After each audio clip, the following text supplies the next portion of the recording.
안녕하세요. 미국 주식 투자 리서치 TV의 리치 인사이트입니다. 오늘 영상은 지금까지와는 비교가 되지 않을 만큼 엄청난 시장 붕괴가 올 수도 있다 라는 로버트 기요사키의 경고에 관련된 영상을 준비하였습니다. 로버트 기요사키는 이러한 시장 붕괴의 위험 신호가 리포 시장에서 감지되었다고 말하고 있습니다. 리포 시장이란 판매 또는 환매 계약이라고도 하며, 환매 계약은 주로 정부 유가증권에서 단기 차입의 한 형태입니다. 리포 시장은 규모 면에서 전통적인 예금은행 부문과 경쟁할 정도로 성장한 비예금은행 부문의 대형 금융기관의 중요한 자금 출처입니다. 머니마켓 뮤추얼 펀드와 같은 대규모 기관 투자자는 차용 금융기관이 보유한 재무부 채권 및 모기지 담보보증권과 같은 담보 교환으로 투자은행과 같은 금융기관에 돈을 빌려줍니다. 미국 리포 시장에서 거래되는 담보 가치는 하루 1조 달러로 추산됩니다. 간단히 말해서 리포 시장은 하룻밤새 거래되는 돈의 양을 말합니다. 보통 48시간 안에 거래가 이루어지는 시장입니다. 로버트 기요사키는 영상에서 리포 시장은 굉장히 복잡하지만 가장 단순하게 설명해서 페드가 유동성을 위한 막대한 자금을 시장에 투입하는 것을 말합니다. 반대로 역리포란 페드가 시장에 있는 돈을 거두어들이는 것을 말합니다. 2019년 9월 17일 미국 연방준비제도 페드는 가용자금 공급을 제한하는 일련의 기술적 요인으로 인해 야간 대출금리가 급등했을 때 리포 시장에 자금을 제공하기 위해 투자자 역할에 개입했습니다. 이날부터 시장에 막대한 돈이 풀리며 페드의 개입으로 인한 유동성 파티가 시작됩니다. 주식시장은 이날 이후 지속적으로 상승합니다. 2019년 9월 17일 이후 2019년 12월 말까지 주식 투자를 해서 돈을 벌기에 굉장히 좋은 시장이었다고 합니다. 그 이후 다들 알고 계신 것처럼 2020년 3, 4월 코로나로 인해 주식시장에 폭락이 있었죠. 하지만 예상과는 반대로 굉장히 빠르게 시장이 회복했습니다. 2021년 3월 역리포가 있었고 지금까지 두 차례의 역리포가 있었다고 합니다. 역리포란 페드가 시장으로부터 돈을 거두어들이는 것을 말합니다. 잘 아시다시피 2월 중순부터 주식시장이 하락의 기미가 보이다가 3월에 정말 많이 하락했는데요. 시장은 이를 조정이라고 했습니다.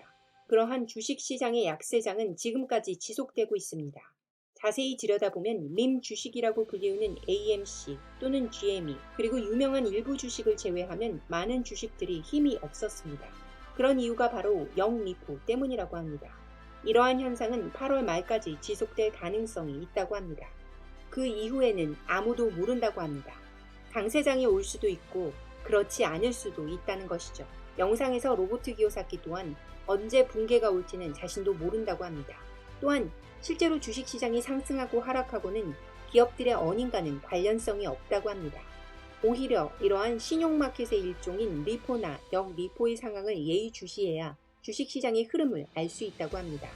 페드가 양적 완화, 리포, 역리포 등을 이용해 얼마든지 시장을 조작할 수 있으며 2008년 이후 페드의 연금술은 지금까지 계속되고 있습니다. 미 중앙은행인 페드에서 돈을 무한정 찍어내고 있기 때문에 이러한 돈의 흐름, 즉 유동성을 시장이 아닌 페드가 공급하고 컨트롤하고 있다는 것입니다. 이러한 연금술은 페드가 카드 돌려막기를 하고 있다는 것과 비슷합니다. 여러 개의 카드를 가지고 돌려가면서 급한 불만 끄고 있는 것이죠. 그렇기 때문에 언젠가는 문제가 생기게 된다는 것입니다. 그러한 위험한 징후가 최근 발견되고 있기 때문에 시장 붕괴에 관련돼서 언급하는 전문가들이 생겨나고 있다고 합니다. 여기서 왜 비트코인이 2009년도에 탄생했는지를 알 수 있는 단서가 있습니다. 비트코인, 즉 가상화폐는 2008년 서브프라임 모기지 붕괴 이후 탄생했습니다. 타마스 팔리하피티아가 비트코인이 인플레이션 해지용으로 반드시 자산의 단 1%만이라도 보유해야 한다고 말하는 이유는 유일하게 페드의 양적 완화나 리포, 역리포에 컨트롤되지 않는 자산이기 때문이라는 겁니다. 금리와 연관성이 없다는 것이죠. 그러한 이유로 부자들이 비트코인 등 가상화폐에 투자를 한다고 합니다. 달러의 화폐 가치는 무한정 돈을 찍어내는 페드로 인해 지속적으로 하락하고 있으며 인플레이션 위험은 존재하기 때문에 달러의 화폐로서의 돈의 가치가 떨어지고 인플레이션은 높아져서 라면 하나 가격이 10,000원이 되는 세상을 상상할 수 있겠냐는 거죠. 베네수엘라와 짐바브웨 달러를 떠올리면 이는 이미 벌어진 상황이고 한번 이러한 일이 생기면 걷잡을 수 없게 된다는 게 전문가들의 주장입니다. 우리에게는 테슬라의 숏 포지션을 취한 투자자, 그리고 영화 빅쇼트의 주인공으로 더 유명한 마이클 버리 또한 최근 2008년 서브프라임 모기지 사태 이후 최악의 시장 붕괴가 올 것이라고 예측하고 있는데요. 그 또한 2008년 서브프라임 모기지 붕괴를 정확하게 예측한 것이 아니라고 합니다. 거의 5년 전부터 그러한 징후를 파악했고 붕괴가 올 것이라고 했지만 2008년 붕괴가 오기 직전까지 시장은 오히려 그의 말과 반대로 강세장이었다고 합니다.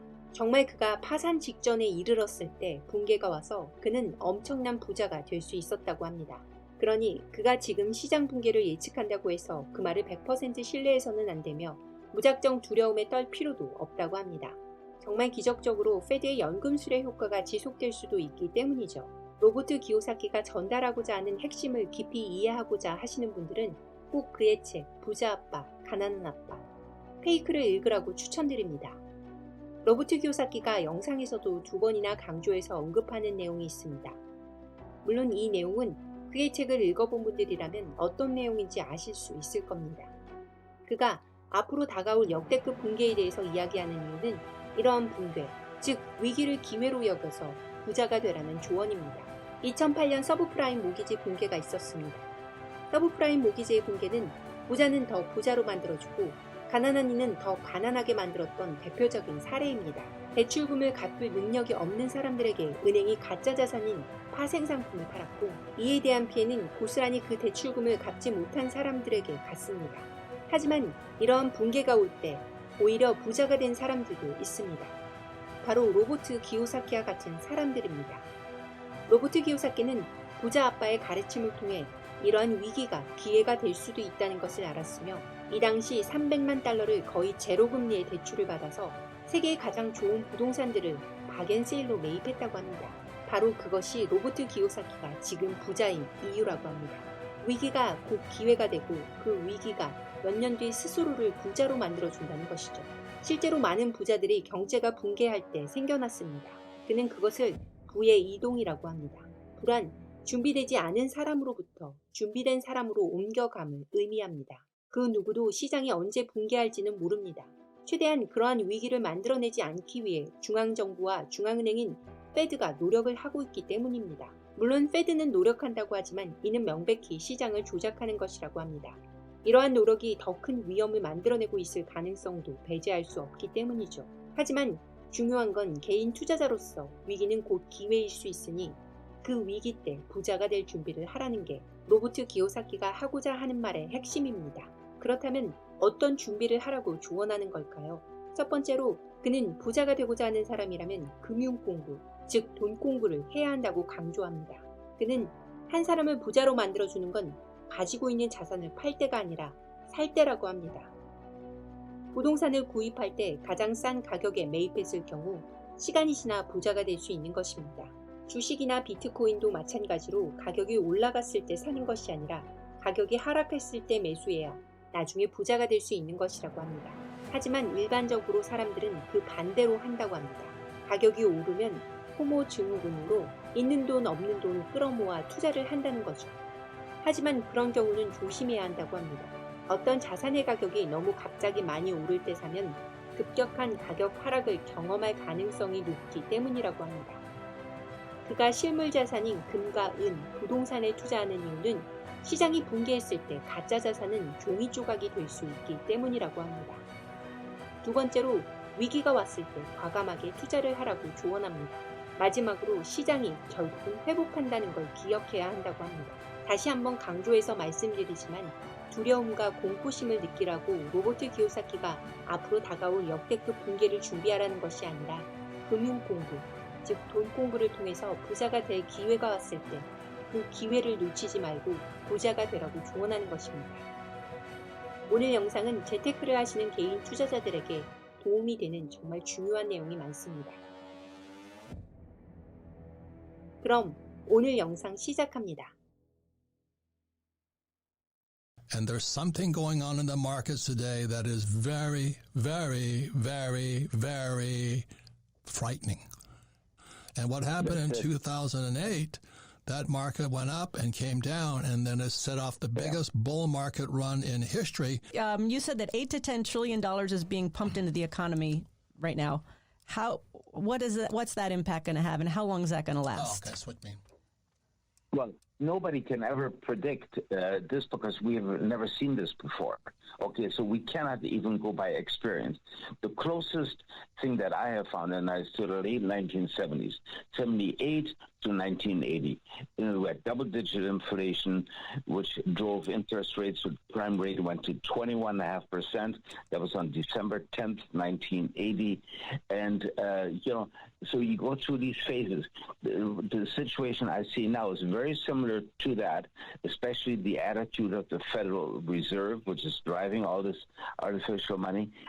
But this is now times 100. Okay, this is so much bigger and more immense, this amount of money. We've never seen this before. Hey, Bert, in 2008, when the market crashed, Paulson and those guys said, we're going to pump in $700 billion. Today, they're pumping in trillions. Now, if you can get the difference between $1 billion in 2008 and trillions in 2021, if you listen to what everybody else is saying, you're going to get caught in one of the biggest crashes in world history. When it's coming, I don't know. And we don't recommend what you do, but we do recommend you get educated. Printing trillions of dollars, but the thing I want to talk to you about today is where is that money running to?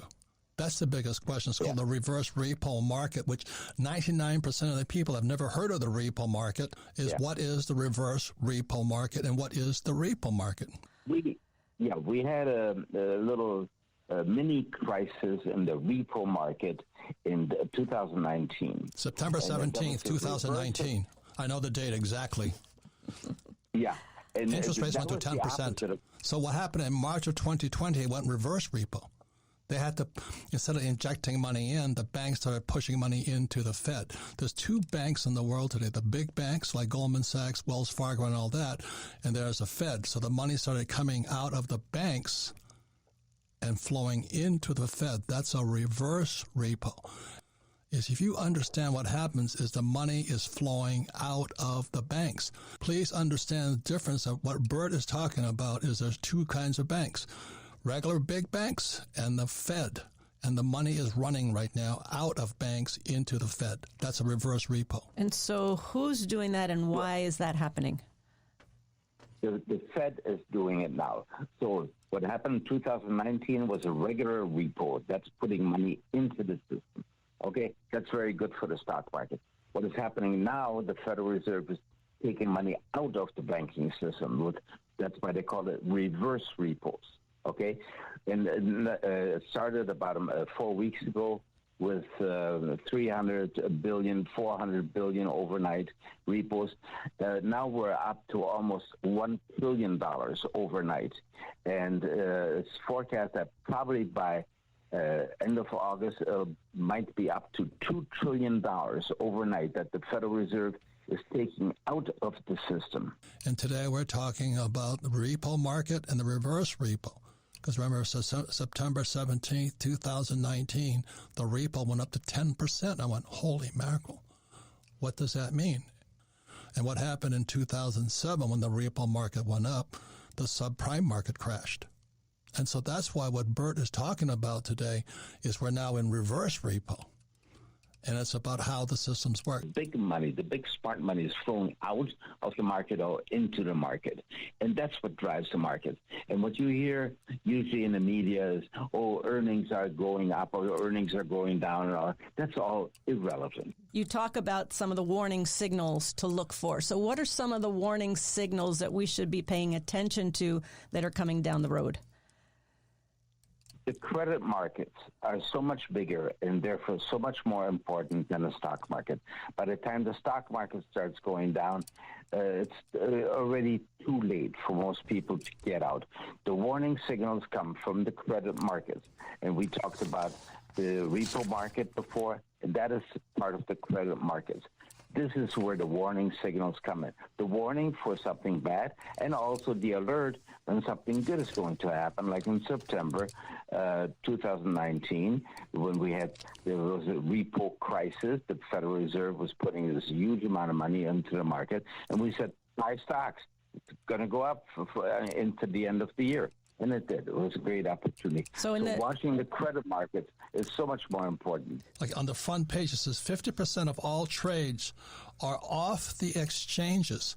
That means it's all insider trading. Almost 100% insider trading. In other words, the market has already changed before it even makes the news. So when the Fed, as you were talking about, is pulling all this money back, what does that do to the markets? How does that affect the economy? Less money means less money available for speculation. Let's face it, we have seen probably the biggest speculative bubble in U.S. market history, okay?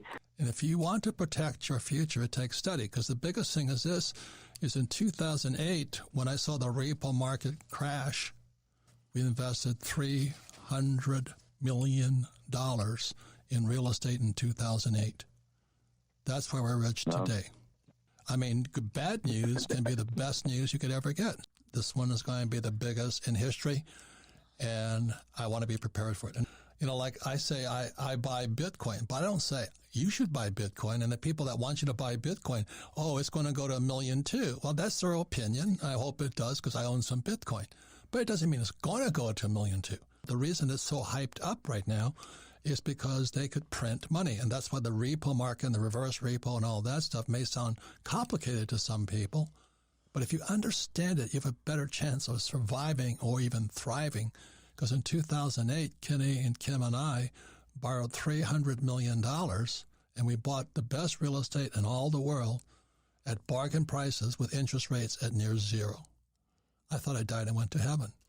People think they're really, really smart because they made money in this stock market. Well, this stock market has been going up, up, up, up, up. Since 2008. And they think they're geniuses because they made money on an upward rising stock market. Well, what happens when it starts to come down? Are you prepared? Do you know what to do when that stock market starts to come down? Can you benefit from it? Can you make money from it? Or do you only know how to make it when it goes up?